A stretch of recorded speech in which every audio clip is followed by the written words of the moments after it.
Autopsy. Oh man, come on, get in on it, DJ. Come on, let's go dance. Come on. It's the action film autopsy dance. Except I have to do it properly. You do it that way, I do it this way. Open hands. Jazz hands. Kung fu hands. What is going on? It's your boy Preston, Fat Samurai Guy, back again with another episode of Action Film Autopsy.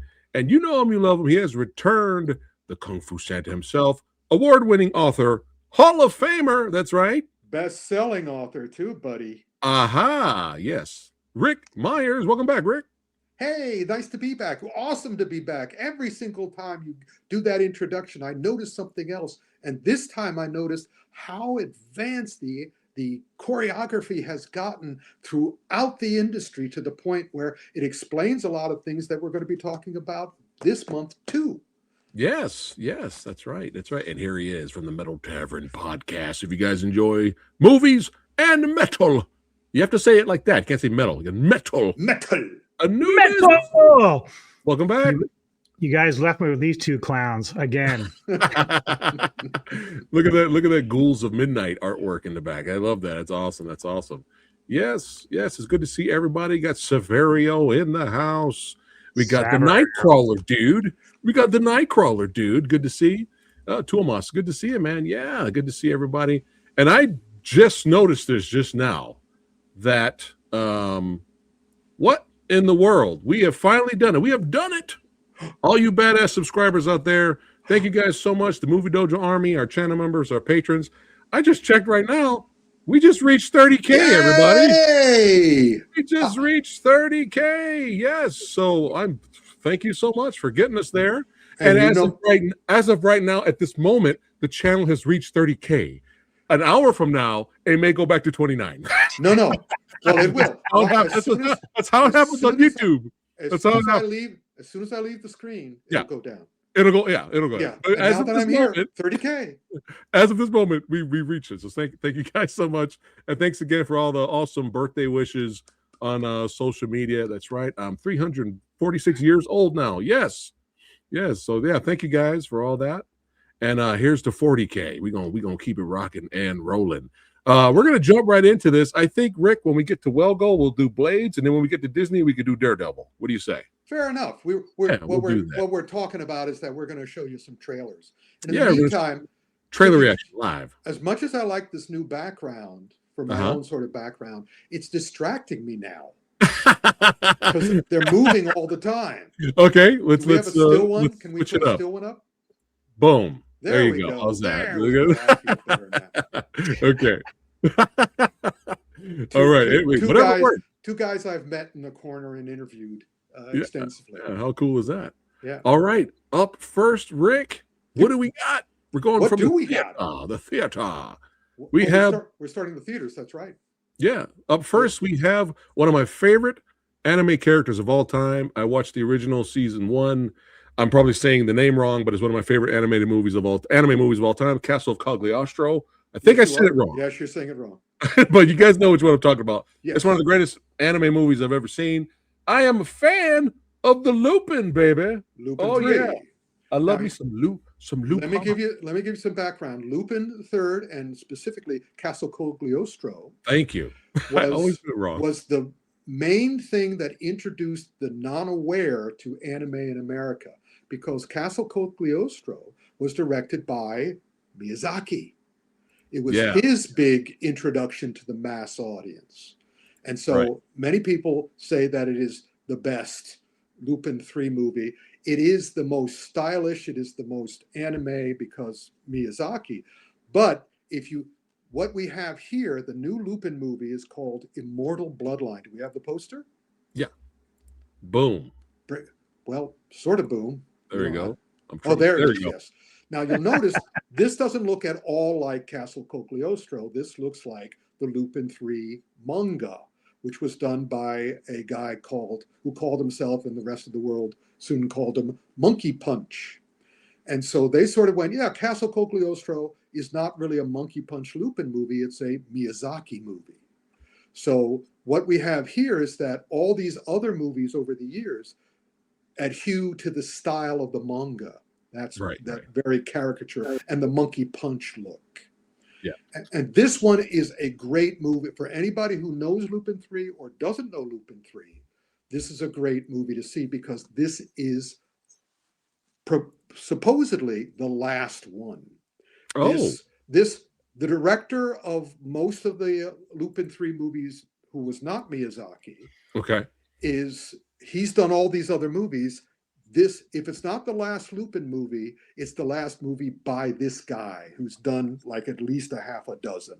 It's Takeshi Koike, who Yeah. I love because to my mind he's made one of the best samurai Japanese martial art animes of all time, Ninja Scroll. Yeah. Oh, yeah. Yeah. So this is the same guy.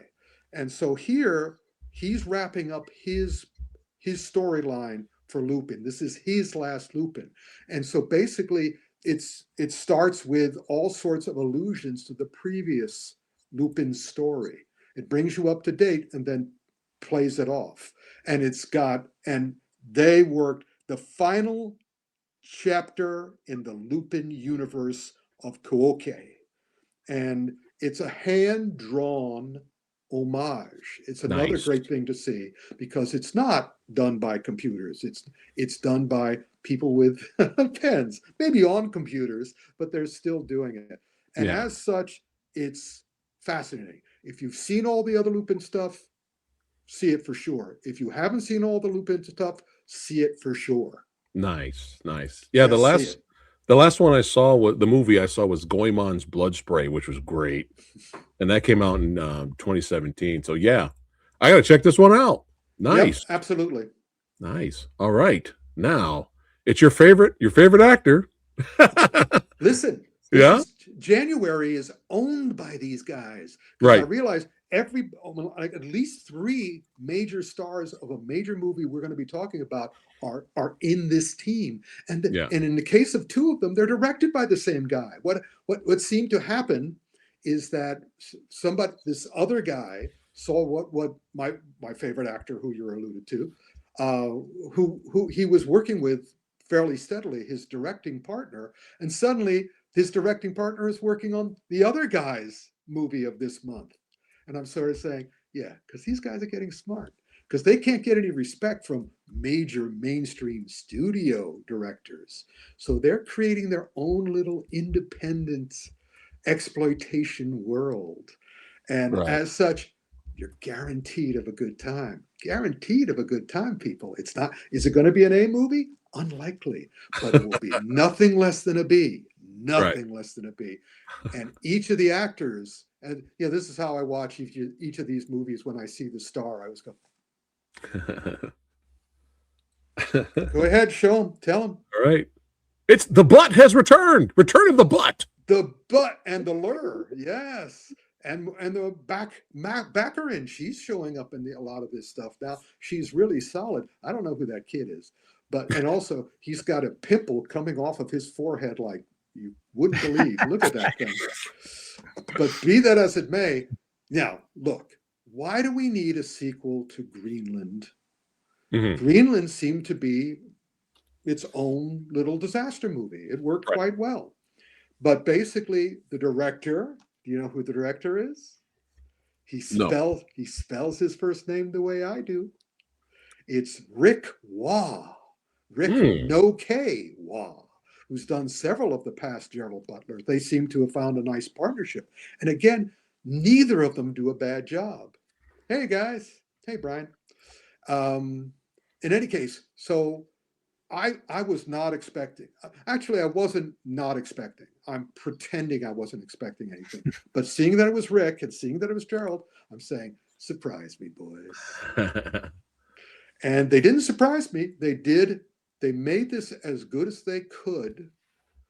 It's a survival movie more than an action movie. Okay. But I came out of it going, yeah, you didn't fail. It's not a C movie. It's not a D movie. It's not an E movie. It's not an F movie. It's a B movie. And it's done real well. And of course, being Gerald and being Baccarin, Maureen, nobody phones it in. Nice. Nobody phones it in. Nice. So yeah, Is this a shot right here from the movie? Yeah, that's the highlight of the film. This is like a video game come to life. They have to, you see, one group is going one way, the other group's going the other way, and there are all sorts of, it's just such a clever concept, but it's a real video game concept. If they do a Greenland video game, this is going to be a major part of it. This was a delightful sequence because it's all about survival. Nice, nice. It's a nice Is there piece. going to be a Greenland 3? I hope not. But if there is, I'll see it. Okay. All right. I'm going to be interested to see how they keep the balls in the air for that one. Yeah. Copy that. All right. Everybody knows this legend right here, the legendary Michael Jai White. Well, I would love to interview someday. I'll get him on the show. But I'm hearing good things about Oscar Shaw. Rick, is this good?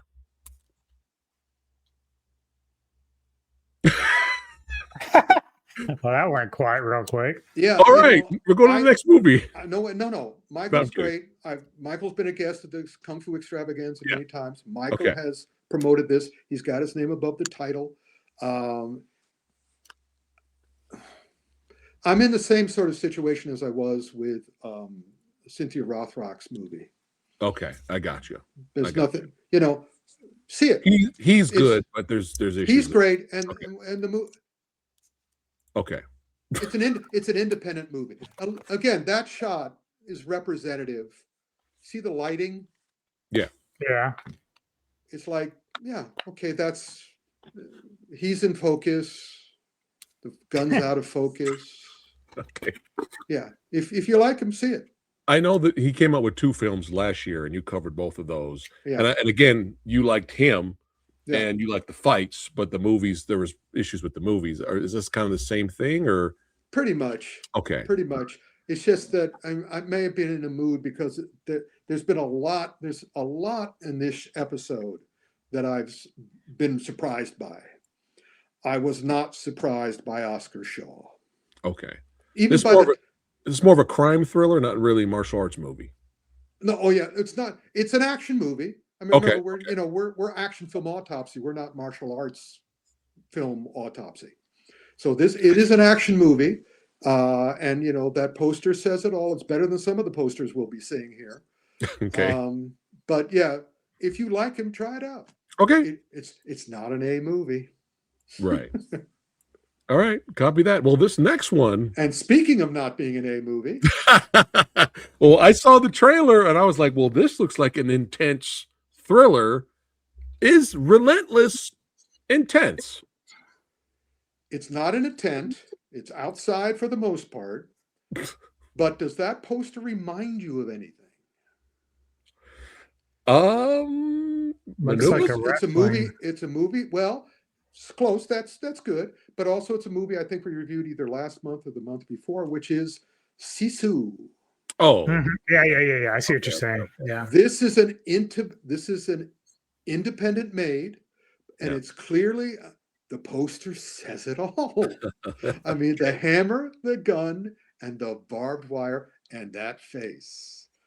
It's basically, it's Relentless. It's not an A movie, but if you watch, I love that picture. It's very much they're sort of like going, we're doing the best we can here. You'll notice that a lot of these independent movies that we will be talking about this month are clearly inspired by other successes, and they're no longer copying the same old. This guy's copying Sisu. He's also copying a bunch of other stuff wherever somebody's wrapping their fists in barbed wire. So they're having a good time. And it's another one of these movies where it's, leave your brain by the door. And if you like relentlessness and hyper violence, yay, enjoy. Yes, we're going to have a lot of badass this month. Okay. Samurai. So you're in good state. I'm in good hands. All right. All right. Now I've never even heard of this one. Oh, wait a minute. Hold on. Let's go back for a second. I just wanted to say one of the other reasons that Relentless is a labor of love is that Tom Botchii, Botchii, he wrote it, directed it, choreographed it, edited it, and produced it. Wow. So Labor if you have of any love. problems, take it up with Tom. Okay. All right, cool. That's Copy kind of that. cool, though, that you can still do that. Yeah. Yeah. I'm telling you, if you have, It kind of seems like the norm now. They're doing everything that's my themselves. feeling. If you have one of these, go out and make a movie. Stop, Right. complaining. Hey, thanks for the super chat, man. I really appreciate it. Congrats on the 30K. Thank you, man. I appreciate that. Yeah, All right. I'm being a mentor. Let me just say, I'm being a mentor now to a film student at Emerson College, not my alma mater, but the place that accepts me as a student there had accepted me. All the other places I went sort of like are not. University of Bridgeport accepts me as a professor. They're not as a student, no. But anyway, so I'm talking to him, and he says, well, how do I get my resume up? I say, fuck getting your resume up. Go make movies. Right. But anyway, go ahead. Back to Internship. Yes. What is this, a spy? What do we got going on here? This is a very clever idea. You see, the young lady in the middle, she's being groomed by the intelligence community to be one of their people. But she finds out that there's all sorts of duplicity going on. So she starts recruiting other young people like her to take them on. And so they come after them as well. And there's a picture that I sent you that it should have been the poster. Go ahead. That's what I was going to say. This I saw this and in the picture you sent, I was like, oh, this movie has this kind of action in it. It has that kind of action. In other words, they were very smart to make that a picture. They were very stupid not to make it the poster. Yeah. Because when I put the poster up, because you know me, I will put up a Facebook post and saying in a week we're going to do it. And I put up posters of the movies, which included the Internship. But then a couple of days before we do it, and in this case it was yesterday, I put up action scenes without identifying them to get people excited. Right. Nobody reacted to the poster. Everybody reacted to that shot. Yeah. And I sort of said, guys, if you had made that the poster, right, you'd have a hit, because that other one is not, you notice on that other posters, there's no cast listed, there's no director listed, there's all this other stuff. So that moment in the movie is without question the best moment in the movie. It's interesting, and as long as they keep it short, you can this is a fast forward to the fights, as is Relentless, actually as is Oscar Shaw too. So enjoy. All right. Now this one I'm hearing is actually a better movie than the first one, but since the first one had mixed reviews, a lot of people loved it, a lot of people were like, this one's not doing well in theater. And we're talking about 28 years later, The Bone Temple. That is the reason that you said I don't agree with. I have my own theory as why it's not doing well. Okay. And that is, this is the first 28 years later, second 28 years later, third 28 years later. What were they all? What would you call them? Zombie films. Zombie films, but also horror films, right? Yeah. Zombie films are good too, because zombie films have their audience. Right. Yeah. And horror films have their audience. Yeah. May I invoke the name Megan Part 2? The reason that this is not doing as well in the theaters is, I believe, the same reason that Megan Part 2 did not do well in the theaters. Because hell has no fury like a zombie or a horror fan scorned.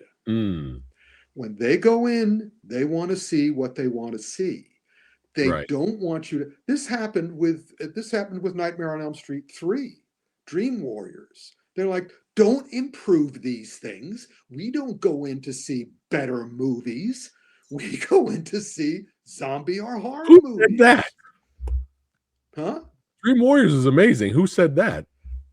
Oh my Back God! then? The studio, watch the sequels. The producers immediately say, never do that again. Oh my God, they're always idiots. Keep it. Do not improve. Keep it on the same level, or make it a oh little my worse. God, they should all be fired for saying that. But okay, But Oh, is Megan Part 2 and 28 Bone, this one, a bone. just not a lot of zombies in this? Totally different No, tone? there's a lot of. What happens is it gets smarter and smarter. I mean, they should have known the moment this Ralph Fiennes is in the movie that they'll want. Yeah, saw it recently. It is okay, but it's got to. But what is one thing that zombies don't have? Brains. What do they want to eat? They want to eat brains. So if you make a zombie movie with brains, it's kind of like you're going to alienate your core audience, and that's what this did. If you don't, and also people who don't like zombie movies will not go to a zombie movie, period. But here, that's what they needed. They needed the audience. This is a movie for people who hate zombie movies. Oh, it's the anti-zombie film. It is really good. I was disappointed. By the way, of course, it's the action film Autopsy, so I'm going to, there'll be spoilers. There'll be spoilers. I was disappointed. I was unhappy with the ending. I understood the ending made perfect sense, etc. It fit well, but I sort of went, "Oh, I didn't want you to do that. I wanted to feel better." But no, they didn't want me to feel better. And so whatever.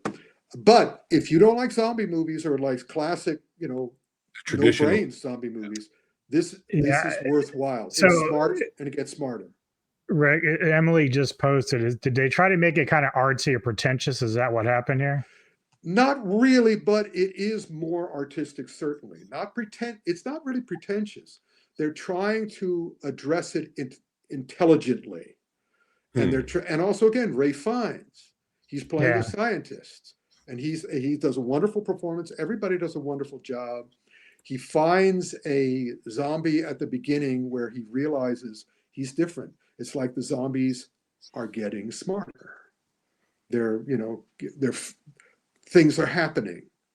And as such, it's kind of like, I could see it. There's a moment in the movie where I could see all the zombie fans in the audience going, "Oh no, don't do that. Don't do that. Give us our zombies without Come on, Bud the Chud. The Chud. Come on. He was smart. But yeah, it was worthwhile for me. Okay. But because of the sad ending, I'm sort of like, I'll think about the next one. Could they end it here, or they're going to do another one? Well, since it's not doing well in the theaters, they may have no choice but to end it here. Right. Gotcha. So we'll see what happens. Okay. We'll see if Netflix buys it. What happened? Did it come out too soon? Because it seemed like 28 years later happened. Then all of a sudden, boom, this one was out. That's another issue that I noticed, because for a while I said, all right, I don't have to review that. I already saw that. And I went, oh no, this is a new one. Yeah. This is it came out like 3 months ago or something. Yeah. Yeah. Good choice, Emily. We're having fun with Chud over here. Yeah. All right. Now, the movie, all the other thumbnails for this movie reviews are, it's not as bad as War of the Worlds. They are lying through their teeth. They are lying through their teeth. You know what this is? No, you know what? I knew immediately as soon as I started seeing those reviews. Yeah. I said, these are Pratt haters. Oh. These are Pratt haters, because if you go on Rotten Tomatoes and you go down the early reviews of all this is the most thing awful, it's just terrible, it's crap. You can kind of tell when the TikTok post is AI because of the technique around it. And it's the same thing now with these hateful reviews, especially for a movie that's not quite out yet, that hasn't been allowed to be reviewed officially yet. But then suddenly you get to the guys who can officially review this movie, and they're going, "What TF? What are you guys talking about? This was really good." What? This was all right. Interesting. The problem with this movie is the same problem for me as with Roof Man, which is that I believe Pratt does something almost halfway through this movie on the nose. It's like this movie is, I think, 1 hour and 42 minutes. And halfway through, he does something that made me sit up. He did something and we'll get to that. But this movie was like, I would have preferred if it had not been him not because I hate him from Yeah, some imagine. You know, half the time I'm trying to find out why everybody hates him, and then half the time they're saying he's woke, half the time they're saying he's MAGA. So whatever, he's caught between a rock and a hard place. I But think it's the Pedro Pascal thing. I think that's what it is. I mean, He's everywhere. We're tired of seeing him. It's one of those things. Pedro would have been great in this too, but I want somebody like the star of The Rookie in this. I want a famous cop actor to play this part. Okay. But this movie was made for me. I mean, Science Fiction Writers of America, Mystery Writers of America, you know, the basic concept. He's on trial for the murder of his wife. He's a cop, and he helped institute Mercy, which is a terrible title, which is this AI programming that will, you know, judge, jury, and execution you, embodied by Rebecca Ferguson. Right. How'd she do? Awesome. She's awesome. I think the more I think about this movie, the more awesome the better it gets. So it's a little similar to Minority Report a little bit? No, Minority Report I hate. No, I mean like the concept. No, plot-wise. Concept. Yeah, sort of like that. Maybe it was a version. Let's see. I'll give you the writer and the director. They're both foreign, and they both come at it from a different direction, and it's really involving. At first, I thought it was going to suck. I thought all the reviewers were right, because when the Pratt character comes out of his sort of stupor and realizes that he's in the mercy chamber, attached to the chair, and he's got 90 minutes to save his life or be executed, he starts acting stupidly.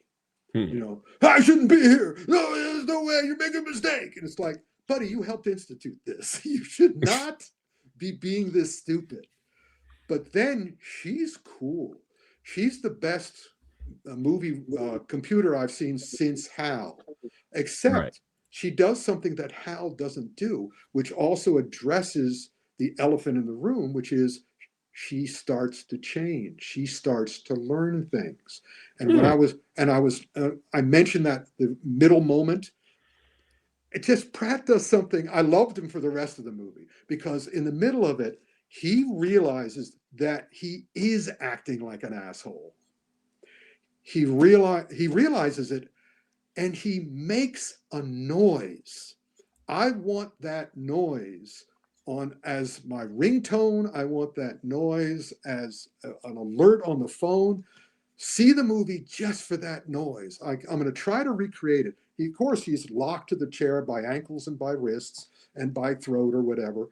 And so he starts to talk about that he's doing this wrong. And then he goes, and I went, and then when he comes back, he's changed. And from that moment on, he's Columbo. He's Dick Tracy. Oh, okay. He gets smart and keeps getting smarter. And he realizes, and I'm getting chills now just thinking about it. And she is programmed a certain way, but she's beginning to realize that this guy, not only did this guy help create her, and sort of like her brother, older brother, or younger brother, or her father, but he's making more and more sense in such a way that nobody else in that chair, because everybody else prior to him had been, sleazy killers. Right. He's a great detective. And so she's saying, I can't, when he's saying, move out of your programming, but AI, as we've learned with AI, anybody who's seen AI for the last 2 or 4, from 5 years ago to now, AI changes. AI gets better. And so does she. And I'm going, oh, this is so good. What a great show. There's only one thing I really didn't like about it, because the other thing that I loved about it is that everything is tied up. No loose ends. That's not true. There are 2 shoelaces that are loose ends that I wish that aren't vital to the plot, but they were introduced, and I wanted them addressed. And I'm hoping that there's a director's cut, because as you've noticed, guess what beat Avatar in the movie theaters last week? What? This movie. Oh, wow. Because what happened was, again, don't listen to the critics. Listen to me and everybody else who's actually seen it going, I mean, even my buddy who I went with, I said, how'd you like it? And he went, oh, I love that. So Wow, and he's completely different than me. Yeah. So, yeah. So basically, yeah. All right, there you go. Mercy, legit sci-fi thriller. Check it out. And mystery Now, thriller. And mystery. Play fair mystery. Mystery. I defy you to solve this one.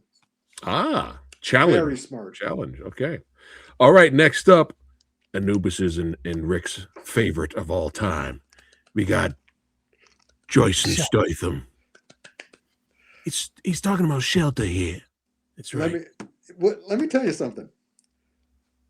You should see there are posters because this is playing everywhere. There are places that it's already opened. The other posters are cooler. I like the other posters. You know what's going on here. And you so can also better. notice the one thing about bring the poster up. Okay. All right, Fat, tell me the difference, the main difference in this poster from all the other posters. There's everybody, he has a weapon in every other poster. It's not that weapon. That weapon was, I swear, I'm betting you that weapon was put on by the studio or the producers. Probably, yeah. Make it look like a Statham movie. Right. I bet they also said, could you take off his beard too? Basically, this is not your regular old everyday Statham movie. It's still a Statham movie. But it's also more of a drama. Again, her safety, his mission. I mean, I don't believe he uses that weapon in the film. But they wanted him, you know what they were doing? They were giving him a big dick. Yeah. They were giving him a huge dick. Because, we'll get the Statham fans. Guess who directed this? Rick Wall. The guy who directed Greenland and Greenland 2. Oh, wow. Yeah. He's got two movies in January? Yeah. And that's crazy. And also, I'm sure that, Jason Statham was, talking to his friends like Gerald Butler, everybody on his level, because they're in the same level. They're not A stars, right? But they are the great B stars who never phone it in. And so he sort of went, I bet Jason, who should I get to direct this? And Gerald's going, I have a suggestion for you. So look how much cooler this other poster is here. Yeah, look at this. Go ahead. Let me bring it up. Hold on. Yeah. I wish I had, because they have. That's so much better. That's so much. Look at that. It's so cool. And even that's a little exaggerated. If you see the other foreign ones, he has a small gun. He has a small. He doesn't have a big dick. He has a regular sized dick. It's a little automatic, as I recall. Yeah. A James Bond gun. Yeah, but it's so much cooler. Like there's personality in these posters. It's still worth seeing. I'll see any Jason Statham movie. Oh yeah, of course. All right. This next one I really enjoyed. I don't know what Rick's gonna think about it. Now we're gonna come on Hi-Yah, right? We're doing the Hi-Yah stuff. Yeah, baby. Well, go, baby. You know what? Let's go ahead and do the Well Go USA. It's Well Go USA time. Let's check out the trailer. We're gonna do a live trailer reaction right here. It just dropped today, baby. Blades of the Guardians. Let me turn it up a little bit here, a little bit. That's right. The return of Yuen Wu-ping, Jet Li coming out of retirement. Nicholas Jing Wu. Let's go. Wu Jing, yeah.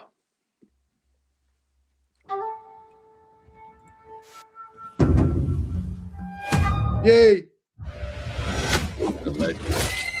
Oh.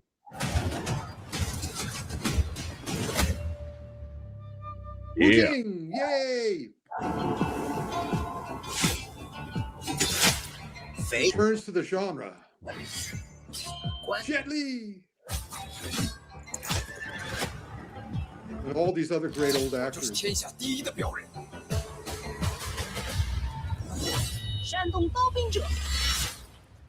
Nice. Yo, this music is fire. I like the outfits. Oh! Now you'll I also want notice the soundtrack. You notice this is the modern Chinese movie. Every imaginable technique is in it. They don't do kung fu movies anymore. Woo! Yeah, baby. And Welgo has it, so we'll get to see it. Oh, fire. Yep. Fire. Let's scratch the itch. Oh, yeah, we're doing it right now. Scratch the itch. Oh, man. Yo. Well, Go USA never lets us down. That is, woo, I can't wait. I cannot wait. That looked awesome. Excuse me. I'm looking forward. There you to go. watching. Good boy. Good boy. You Yeah. can be taught. You can be taught. You can be taught. But yeah, Blades of the Guardians, based off of the Chinese anime or the Donghua. Is that, I'm saying it wrong, Anubis? Donghua or Donghua, something like that. That's what their anime is. And that anime looks amazing. Yes. So this is a live action of that. So yeah. Yeah, but it's the same. What they're doing now, again, they found the way around it. We'll be talking about this a lot when we get to Blade of Fury. The new style of Chinese martial art action is not kung fu, because again, the government was looking down on that. So what they've combined now, because of the modern AI, because of the modern visual effects and all the rest of it, it's not wushu, it's not wuxia, it's all of it. It's wuxusha, it's wuxashu. It's because you'll notice there was stuff where people were floating. Yeah. Notice there was a lot of artificial backgrounds, but they're doing their thing and they're combining it all for a whole new style of enjoyable action. Because most of the time when they did all that fake stuff before and all the wire stuff, I'd go, oh, I want to see them do it really. But they're doing it with the wires, but not with wires, of course. They're doing it with an AI instead, or the visual effects. Right. Rather than wires, and they're using AI to hide the wires to make it more natural and more. So the poor actors. That's why one of the reasons Jet Li came back, because he doesn't have to be damaged anymore. They got him covered. He just has to move.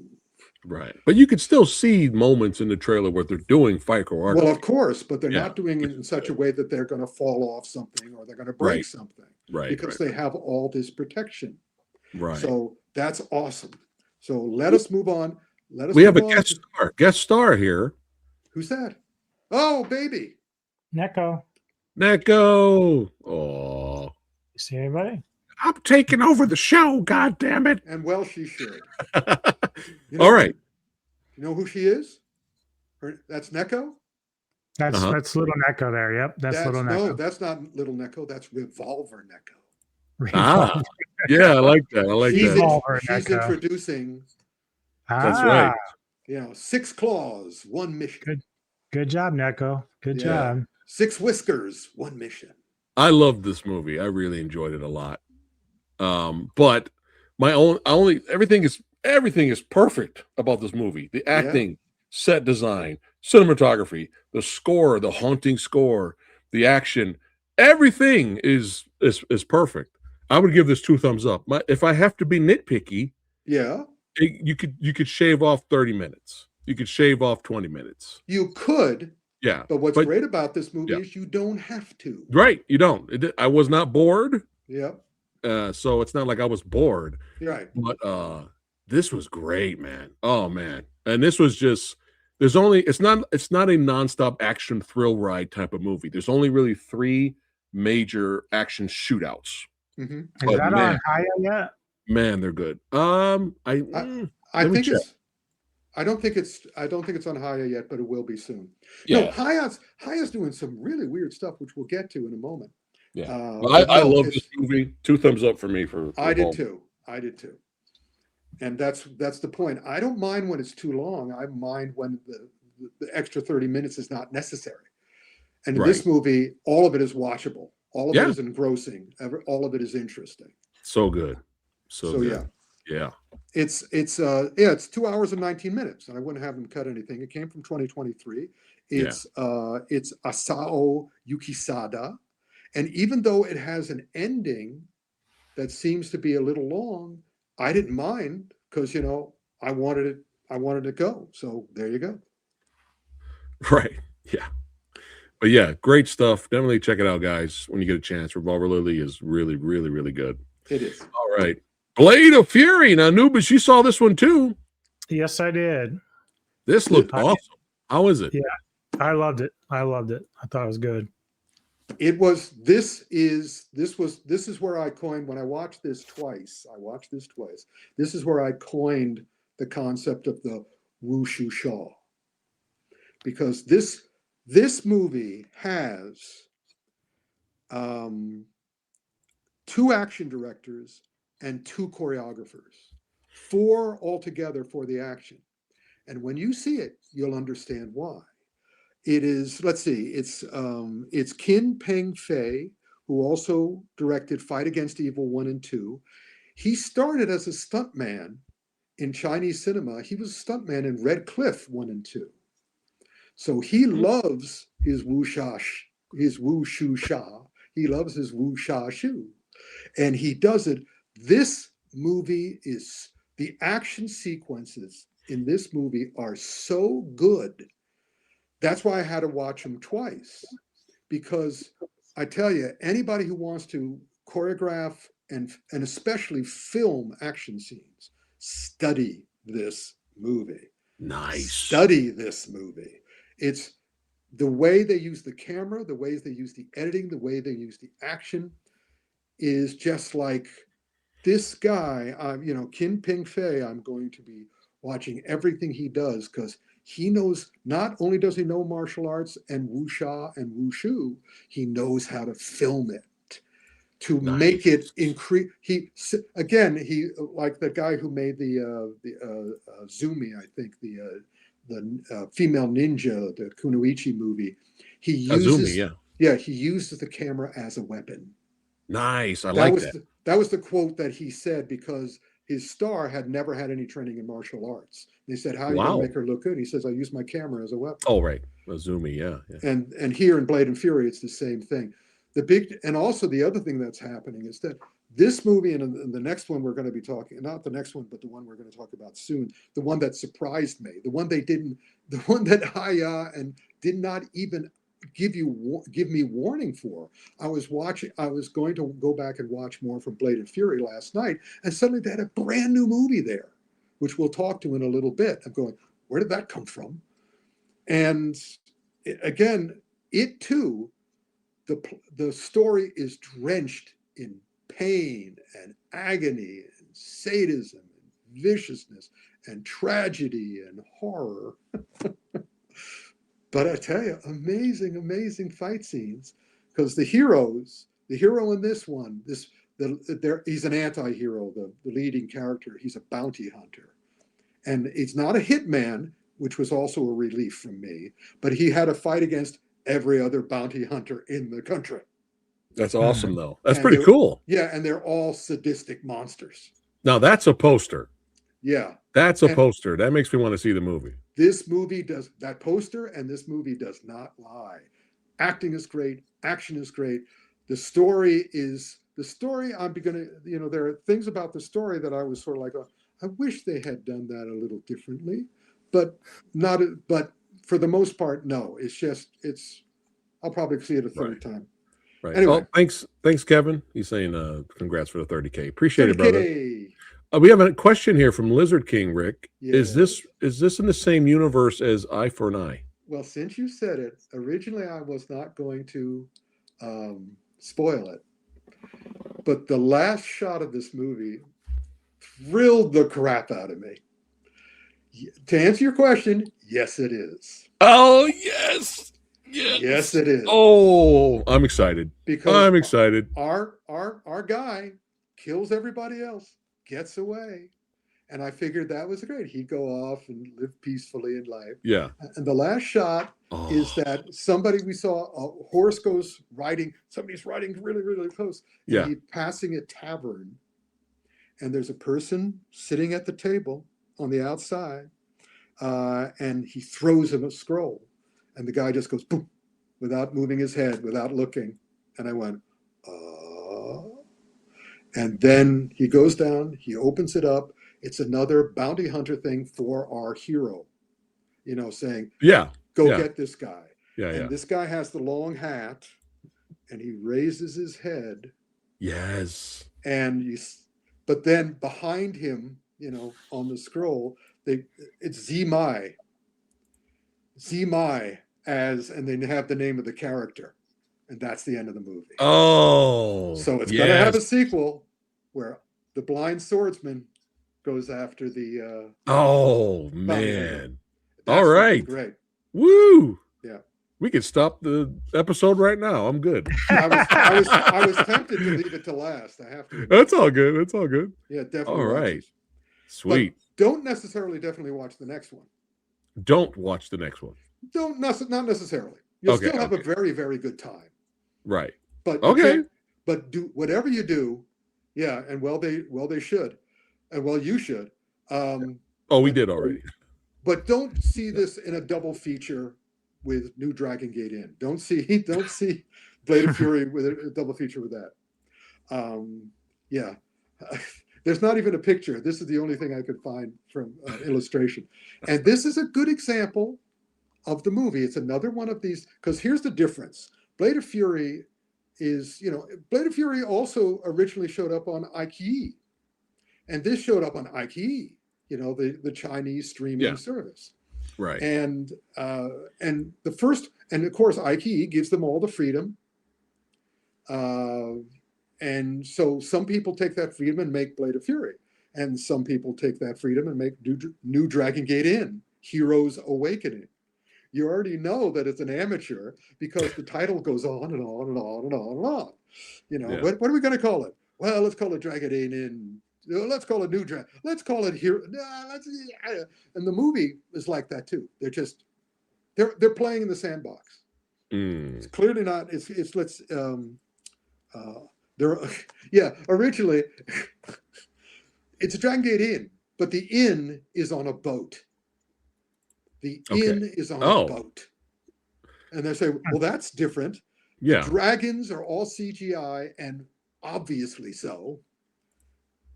This is a kitchen sink, anything goes movie. And as such, it's 90 minutes, you'll be fine.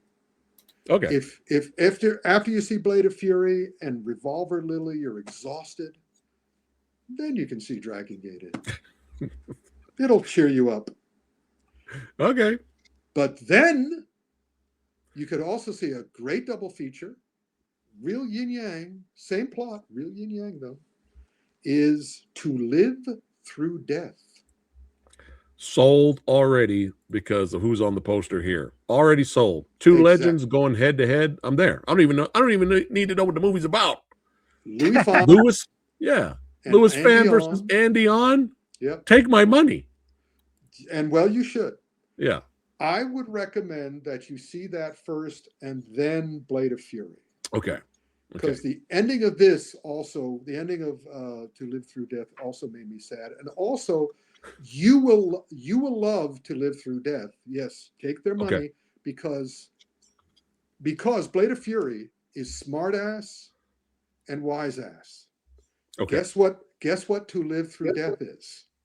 Badass. Bad. I'm yin to Ric's yang. There's Louis Fon. There's Andy On. They can do stuff with open hands. They refuse. Look at that shot. That's probably my favorite fight scene in the movie. In the kitchen. It's the kitchen fight scene. But again, nobody's opening their fists. They are so pissed all the time. All of them are incredibly angry all the time. And so that's how they fight. And it's still, it gets super weird. Again, it's another one of these movies where, let's victimize children. Let's victimize children. And that's another reason for them to be angry. Right. But there's somebody who survives on that poster. Okay. I would think. Yeah, I would think. But yeah, both of these, Blade and this, is also both on HIYAH right now. Right. I checked for Revolver Lily Anubis. It's not in HIYAH yet. Right. But it's on Prime and stuff like that. So right. Gotcha. It's a classier movie. Yeah. But yeah, I tell you, To Live Through Death just showed up yesterday. It was like, they didn't say coming soon or anything. Matter of fact, they seem to have thought they were going to take Real Kung Fu, which is a Yun Biao thing that they've been advertising for a while on HIYAH, coming soon, coming soon, coming soon. But that didn't show up. To Live Through Death showed up. So, Right. Whatever. All right, so we're off of HIYAH now. Yes. So let's say bye-ya. Bye-ya to HIYAH. And now we are on Disney. We're on Disney Plus. And before we get to the Disney, we're gonna check out live the brand new Daredevil Born Again Season 2 teaser trailer. Let's go and check it out right now. Let's continue the fun. And move it back a little bit. Going on in his brain. Oh, okay. That's where Foggy comes. All right, because I was getting scared there. I mean, as much as I enjoy the Foggy character, I was like, oh no, did they pull a bullshit? All right, cool. No. All right. I'm down. I mean, yes, you are. I enjoyed the first season. There were parts of that first season. Everything with him and Frank Castle was gold. There were parts of that first season where I was like, this is the greatest show ever. But then there were other parts of that first season where I was just like, I hate this. I hate this character. I want her to die. I hate this. So hopefully, I enjoy this season all the way through, and I'm not annoyed. If Wonder Man is any example, this is what happens when the filmmakers are not being sabotaged by the producer or the studio head in the editing room. Wonder Man is so smart, so entertaining. It shouldn't be on this show because there's only one action scene in the whole thing. And that's in the 5th episode. It's worthwhile, but everything in this is worthwhile. I mean, you see something like this and you wonder where that other shit came from. In other words, because of the shit that we've had to deal with during an era that should go unnamed, we forgot how great that first 10 years was. Mm-hmm. Yeah. We're sort of like saying, oh no, they've completely lost it. And I'm sitting there going, where did Eternals come from? How could they have made Endgame and then made this? Right. And there's only one answer usually. 75% of the time, it's always one answer. It's producer and studio interference. It's purposeful. Mm-hmm. And so more and more that I saw, the more I realized, yes, it was purposeful. But then somebody came back and somebody said, we're going to have to fix this. And they kept trying to fix this. And finally, Wonder Man comes out and they went, hope. There's hope for the future.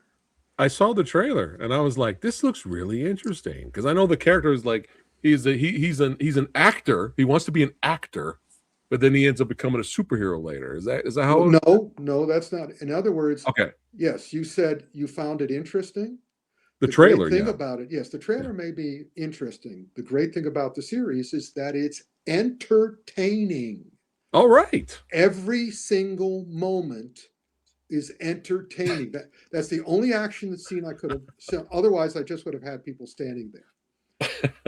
Because he's just, if you want some spoilers, he's not a guy who wants to be an actor who becomes a superhero. He's a secret superhero who wants to become an actor. Okay. Because you're not allowed to be in a superhero in movies anymore. Right. So he's trying to keep it covered up. And it's entertaining. I was wondering what happened to Black Manta. But cool. All right. Hopefully we get more seasons of Wonder Man. All right, cool. All right. Enjoy the first one. Cool. Now we're off of Disney. By the way, I wanted to ask the viewers, has anybody seen the new season of Percy Jackson and the Olympians? Because I suddenly realized that I forgot all about it. And it actually, by all rights, it's action stuff, which should be reviewed on this show. So I'm going to let you, the audience, do that if anybody's seen it. Yeah, let Yeah. me know, chat. Let us know if you guys have seen the new Percy Jackson. Yeah, and put a G on Kung. Yeah, Put a G on he, Kung. he My fixed it question right to here. you, though, okay? Yeah, thank you, Nate. I didn't like the movie, so is the series better? Because I've heard through other sources the series is much better than the movies. That's what I've heard. All right, so nobody's seen it. So let's pretend I never mentioned it. So you'll never even notice we're not talking. But you want to answer Anubis's question real quick? Why is the show worth? He didn't like the movie, so he's saying is the show worth? I don't know. I haven't seen it. Oh, okay. That's why I'm asking them. If I had seen it, I would have told you what I thought. Right. I've seen the commercials, and I'm sort of like going, "This isn't for me," but it still might be good. Still might be good. Okay. But be that as it may, what I have seen, however, is the next one, which is a classic Prime original. Let's In put it this rainbow way. colors. I would strongly recommend you see this is a double feature with the Rip. Okay. In other words, the Rip, that's basically, I think there was a bet. I think somebody from Netflix said, I'm going to make this movie with Affleck and Damon. And the other guy went, well, I'm going to make a movie with Momoa and Batista. Yeah.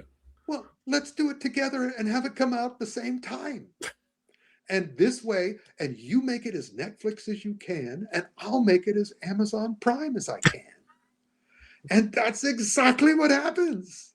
They're two different tones, though, right? One's kind of that's the action point. comedy. Amazon Right. Prime has always, for their kind of dumb action movies, they have all sorts. They have rip-off movies like their version of Lord of the Rings, and now their version of whatever the next thing they're going to do. But yeah, take a look at that shot. Take a look at that poster. You know what you're getting. But then if you take a look at the poster for the RIP or the RIP, it's kind of like, you also know, again, they're being a little subtle about that one because it is the director of A-Team and The Gray and Shadow Force and Smoking Aces and Narc. However, it's very much a balance. You could see that Affleck and Damon had power on set because it is. You have the picture. As soon as I saw this, I started watching it, and then this happened. Ben Affleck's brother shows up, and he's an internal affairs officer. Do you recognize who that is? It's Scott Adkins, right? It's Scott Adkins. And they have an awesome fight. Nice. All right. My only disappointment in that whole movie was he doesn't come back. I mean, he does come back at the very end, but he doesn't come back as a fighter. I mean, they don't have a rematch or anything. Yeah. It was a great fight. The movie is a great little cop thriller with more brains and more charisma. While Wrecking Crew is like, let's blow shit up and let's not be affected by it in any way. Let's do, weightless Gatlings machine guns. Walking away from explosions, I'm assuming, all that stuff. Running toward explosions. Just they have to the point where I think they're self-aware. I think they were self-aware because Bautista, who I haven't met Momoa. Yeah. These guys are self-aware. Oh yeah. And it's kind of we're just going to have fun. Cool. I'm down. So again, that would also make a great double feature. Okay, cool. But anything else to say about the RIP? It's good. I mean, it is a pure cop thing. It is a combination of the guys who make it. It is badass. I mean, it's more crime thriller than absolutely action, crime thriller. Right? No, it's action, but it's but it's all shooting. Okay. It's fighting. Scott Adkins is in it. Right. Yeah. That's a fight right there. No, and also the direction is very good. The opening is really cool when a character who's leading off the plot line gets ambushed. And I'm standing at home watching on my screen, and I usually, when I watch an action movie, even if it's Blade of Fury, whatever, I'll watch it like this. But when they ambush her, I did this. Yeah. It surprised me. I mean, so they're and the same thing with everything's edited really well and shot really well and shot for both things, shot with the camera and shot with the guns. So yeah, Nice. it's an action movie. Cool. The Rip. The I Rip. definitely got to watch that as well. All right, we've reached the end here really quick. It's time for Ric's recap. Well, hold on, there's a comment here. You guys can all The Gray recap was too. good. Haven't seen Narc yet. Emily, please See The Rip. Please tell me that you saw the end credit scene in The Gray. Please tell me, because I met people who really like The Gray, and I met people that hate The Gray because of the abrupt ending, and it goes to credits, and they have no idea about the scene after the end credits. So let me know. I'm just curious. There we go. Scott Atkins was great in The Rip. What's up, David? Yeah. Good to see. Yeah. All right. Here we go. Now, Ric's recap. Thank you guys for just showing up right now. We're going to do a quick Ric's recap before we wrap it up. Up first, Lupin the Third. Bam. That's right. Oh, wait a minute. I did that wrong. Two threes up. There you go. Lupin There the you go. Third up. There you go. And the butt. All right, we get a tilted thumb. There we go. Oscar Shaw. It's not going to win any Oscars. He's struggling with that one. He's like shaking. He's shaking. He's not going to win any Shaws either. Yeah. Relentless. Okay, that's better than Oscar Shaw. Look at that. I have to come up with a hand motion for fast forward to the fights. Okay, yeah, you So have to do that. Yeah. I'll do this and then I'll do this. Yeah. You should do the There you 5 go. fat. Yeah, that's right. Fast forward to the fights. Internship. Fast forward to her one jump. All right. Bone Temple. Not for horror fans. Okay. For movie fans, drama fans. Okay. Mercy. There we go. Thumb up for Mercy. Shelter. That's pretty good. Revolver Lily. All right. I could chime in on that one, man. How That's cool is right. that? Blade of Fury. Boom, boom, boom, boom. Let's go. Dragon Gate Inn.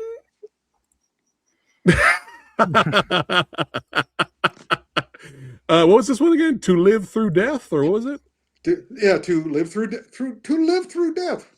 What a weird title. But yeah. All right, we get the thumb. Wonder Man. Oh, we get the back, two double thumbs. Marvel's back. And we're going to do them both. The Wrecking Crew and the Rip. Well, then in that case, Wrecking Crew. Okay. Rip. All right. We get the thumb up. All right. Oh, here we go. Yes. Please go back and watch the end credits. And it was pure luck. I discovered the end credit scene. I was watching The Gray. It ended. The credits were going, and I was on my phone checking stuff. And then the scene happened at the end, and it blew my mind. I was like, really?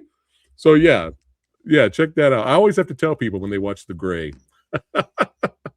All right. Oh my goodness. Let's go ahead and wrap it up for today. Thank you all for watching. Thanks so much for the continued support. 30K. Let's go to 40K, baby.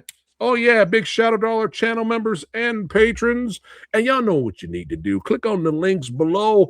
Follow Anubis on the Metal Tavern podcast, The Ghouls of Midnight Sun. Follow Rick below. And you guys know what you need to do. If you want to check out that shop, click on the link below. Get exclusive movie memorabilia. We're talking about Jet Li autographs, posters, all kinds of cool stuff. So you guys know what you need to do. You want a piece of me? You want a piece of me? You want a piece of me? Oh, you want a piece of me? You want a piece of me? You want a piece of me?